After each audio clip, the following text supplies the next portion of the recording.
زن خاموش شده شعری از پابلو نرودا. اگر به ناگهان تو نباشی، اگر به ناگهان تو نباشی، اگر به ناگهان تو زنده نباشی، من زندگی را ادامه خواهم داد. Soy el desesperado, la palabra sin ecos, el que lo perdió todo y el que todo lo tuvo. Última amarra cruje en ti mi ansiedad última. Mi tierra desierta eres la última rosa. Ah, silenciosa. باید با آنها بروم وقتی پیروز، نه پیروزی من بلکه پیروزی بزرگ می آید. هرچند گنج باید حرفی بزنم، باید آمدنش را ببینم. اگر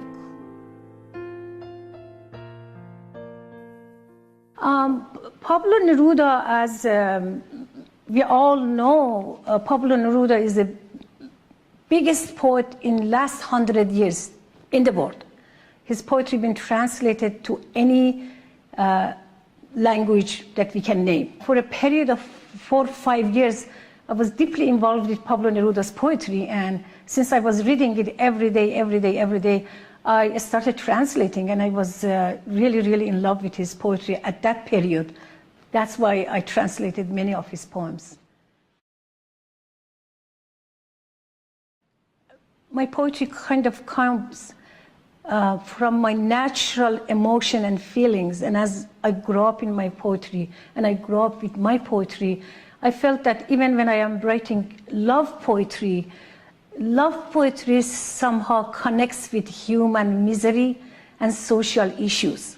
So very much my poetry is related to human problem, woman's issue, poverty, social problems, and combination of everything human being experiences in life. And because I'm part of Revolutionary Poet Brigade, that means I liked political issues. So there are, especially within the last 5 years, most of my poems are politically related.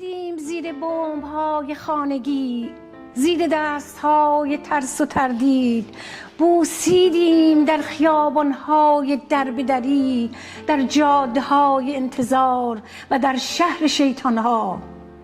آنقدر بوسیدیم که لب‌هامون به جاودانگی رسید زیر تمام باورها. I don't look at poetry as a pleasure only. I think poetry has a responsibility. And one of the responsibility of poetry is to teach. Because poetry is like music that people like to listen to it, even if sometimes they don't get the rhythm, but they like as an art. So definitely a poet or any artist has a responsibility to teach and to give awareness to people and to society. This is a book that we also have farsi version of this, صدای اعتراض قلم, and this is the English version, Saplings Arise. This book is about uprising in Iran during election 2009 that, if you all remember, it was televised all over the world that a young lady, Neda, was killed on the streets of Tehran, and there was lots of capturing.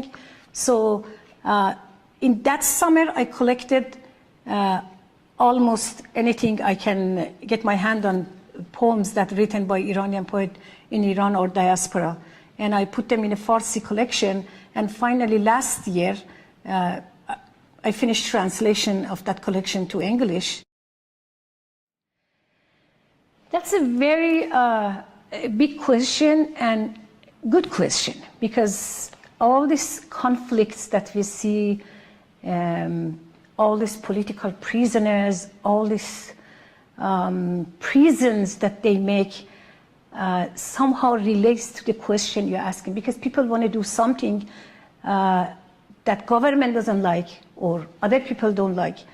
To me, people should be free to do anything they like to do, as long as they don't harm another human being. As long as if I say something really doesn't harm people sitting in this room. Freedom is living free in the society that you can say anything you can think, you can write anything you think is right to say, and we should all need to be able to listen to each other. We shouldn't think that because I say something, it is the best. This takes freedom away in the society. We should be all have tolerance hearing each other. So explaining freedom, it depends from what angle you're looking for. If I want to speak about freedom in religion, it's going to be very complicated because Muslim will say, my laws are better. Christianity will say, my laws are better. But I'm only talking about social or thinking in terms of thinking, free thinkers. So again, I think it's very important to have free expression, either through your art, through your writing, or any other way in the society, as long as we are not harming anyone with our free way of living.